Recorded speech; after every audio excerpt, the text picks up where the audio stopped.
Hi, this is Greg at BigHammerWines.com. Many people ask me about sulfur in wine.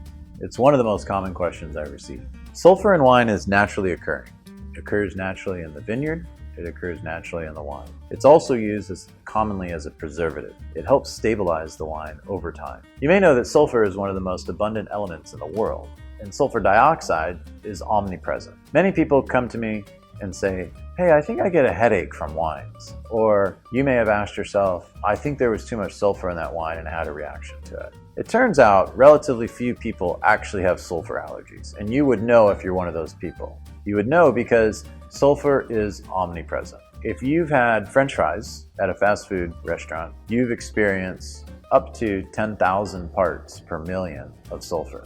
If you've had dried fruit, you know those orange apricots? They're orange forever, like decades. Those dried fruits can have up to 50,000 parts per million of sulfur dioxide, whereas most commercial wines in the US have under 100 parts per million.